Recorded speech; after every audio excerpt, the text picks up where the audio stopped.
Hello everyone. Western political thought series में हम Aristotle के जो पॉलिटिकल थॉट को पढ़ रहे थे और आज हम उनकी जो थियोरी ऑफ लॉ है उसे समझेंगे। ठीक है। देखो स्क्रीन पर आपको एक कोट नजर आ रहा होगा, law is a reason without passion. Aristotle का कोट है ये। ऐसे कोट्स आपको पिछले क्लासेस में मिले होंगे। हम क्योंकि थिंकर्स पढ़ रहे हैं तो ये जो ऐसे कोट्स काफी आएंगे। ठीक है। तो आपको जो एमसीक्यू बेस्ड एग्जाम्स होते हैं जैसे कि यूजीसी नेट है, उन पेपर्स में आपसे पूछा जा सकता है कि जो ये कोट है किसका है। तो आपको ऐसे कोट्स अच्छे से याद रखने होंगे कि किसका कौन सा कोट है, ताकि वो आप एमसीक्यू बेस्ड एग्जाम में आपको हेल्प होगी। अगर आप चाहते हैं कि हम सारे कोट्स को कंपाइल करके एक अलग से क्लास ले लूं जिसमें आपको एक ही जगह मिल जाए सारे कोट्स, तो आप मुझे कमेंट करके बता सकते हैं। मैं एक क्लास अलग से ले लूंगी, सिर्फ कोट्स की ले लूंगी। ठीक है। तो देखो एरिस्टोटल ने जो थियोरी ऑफ लॉ का कॉन्सेप्ट दिया था, इसके लिए उन्होंने जो प्लेटो का जो फिलोसफर किंग का कॉन्सेप्ट है उसे क्रिटिसाइज किया। कैसे? देखो पिछले क्लासेस अगर आपने नहीं देखी है तो आप प्लीज उन्हें जाके देखिए, आपको ये अच्छे से समझ में आएगा।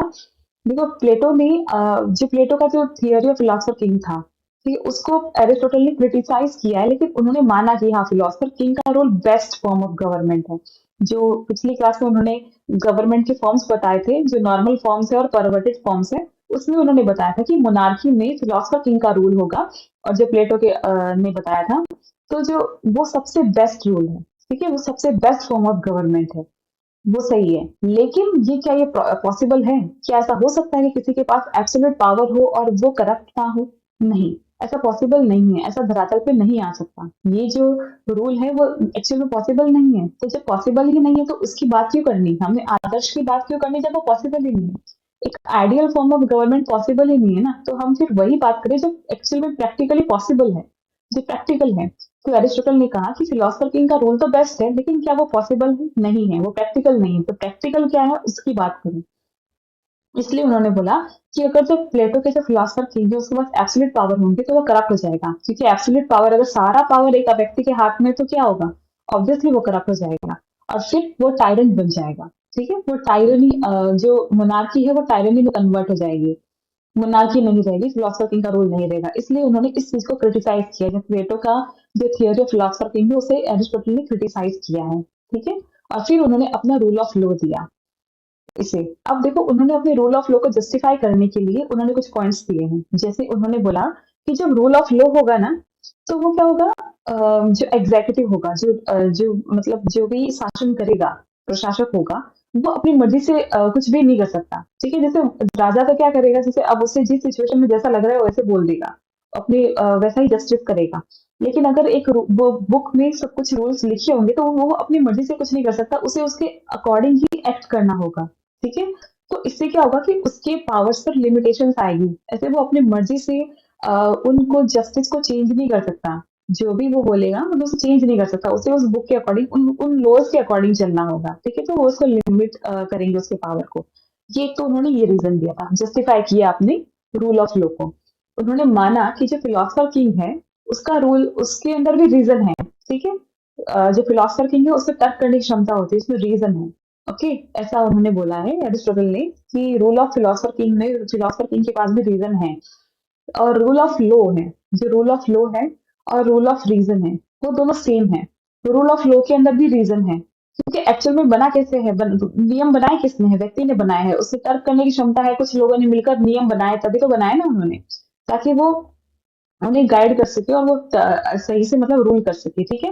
तो रीजन तो दोनों में ही है। रूल ऑफ लॉ में भी रीजन है और फिलोसफर किंग में अगर रीजन है तो रूल ऑफ लॉ में भी रीजन है। ठीक है। तो लेकिन रूल ऑफ लॉ के कुछ एडिशनल बेनिफिट्स भी हैं। ओके।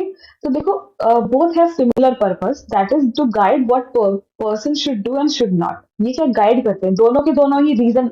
अब फिलोसफर किंग का खुद का अंदर जो मन है वो क्या कह रहा है, उससे तर्क करने की क्षमता है, उसका जो रीजन है वो उसे गाइड करेगा कि तुम्हें क्या कैसे रूल करना चाहिए, कैसे नहीं करना चाहिए। ठीक है।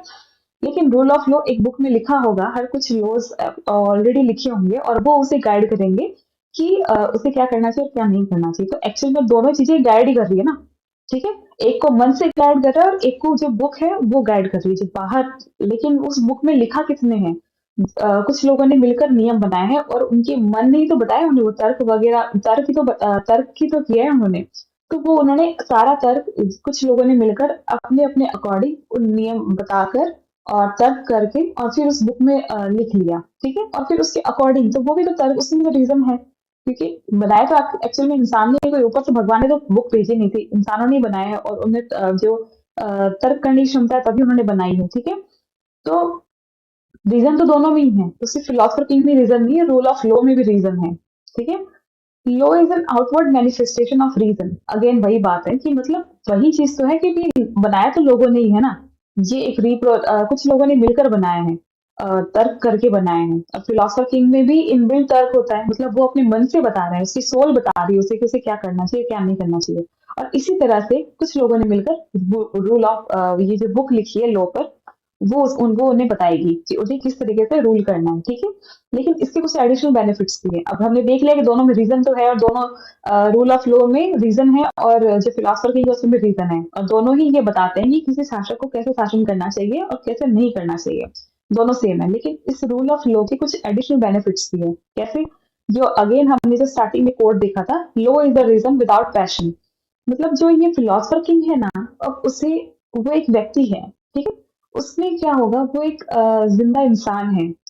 उसमें क्या होगा, पैशन होगा, एपेटाइट भी होगी। हमने देखा था जब प्लेटो की क्लास ली थी, तो हमने देखा था कि एक व्यक्ति में तीन जो मतलब वर्च्यूज होते हैं, ठीक है। तो उसमें पैशन और एपेटाइट भी तो होगा। अगर उसमें विजडम है तो उसमें पैशन और एपेटाइट भी होगा।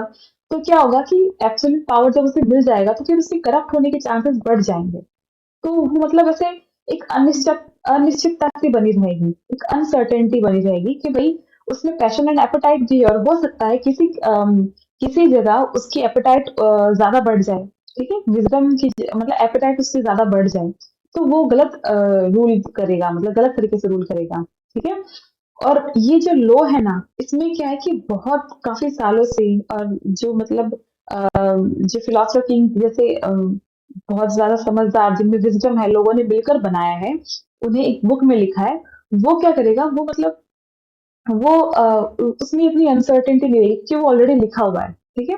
उसमें ऑलरेडी लिखा हुआ है, और उसकी तरह उसमें एपेटाइट एंड पैशन नहीं है।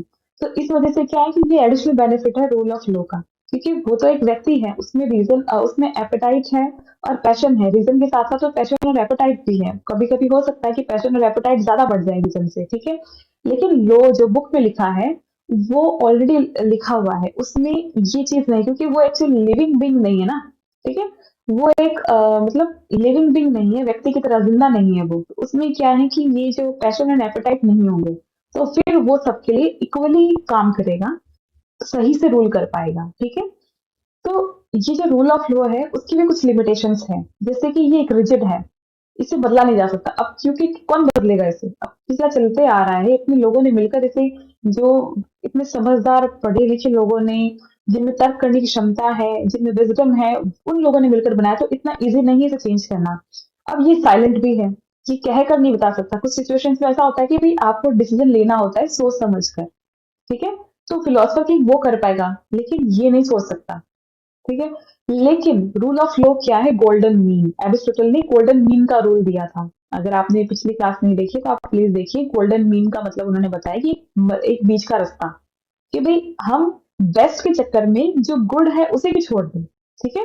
बेस्ट का तो पता नहीं, जो फिलोसफर किंग है उसका तो हमें पता ही नहीं है कि भाई उसका रोल पॉसिबल, क्योंकि उसका पॉसिबल ही नहीं है। एब्सोल्यूट पावर दोगे तो कैसे रोल करेगा, कोई करप्ट हो जाएगा ना वो व्यक्ति। और हमें नहीं पता कि वो एक्चुअल में हो सकता है कि नहीं हो सकता है, भाई वो तो आदर्श हो गया। अब उसके चक्कर में हम जो प्रैक्टिकली पॉसिबल है उसे कैसे खो सकते हैं। इसलिए हमें एक बीच का रास्ता निकालना होगा, हमें रूल ऑफ लॉ को समझना होगा, उसे अपनाना होगा, वही सबसे बेस्ट है। क्योंकि बेस्ट के चक्कर में हम जो गोल्डन मीन बताया, जो कि गुड है, जो कि एक बीच का रास्ता है, जो कि प्रैक्टिकली पॉसिबल है, उसे कैसे आप इग्नोर। प्लेटो ने भी अपनी जो बुक है लॉज में जो फिलोसफर किंग की जो लिमिटेशन है उसको एक्सेप्ट किया है, और उन्होंने रूल ऑफ लॉ को माना है। उन्होंने भी एरिस्टोटल की तरह माना है कि देखो वो बेस्ट जो कि फिलोसफर किंग का है, लेकिन इसे मतलब प्रैक्टिकली पॉसिबल नहीं है, इसलिए उन्होंने बोला है कि रूल ऑफ लॉ ही सबसे बेस्ट है। ओके, सो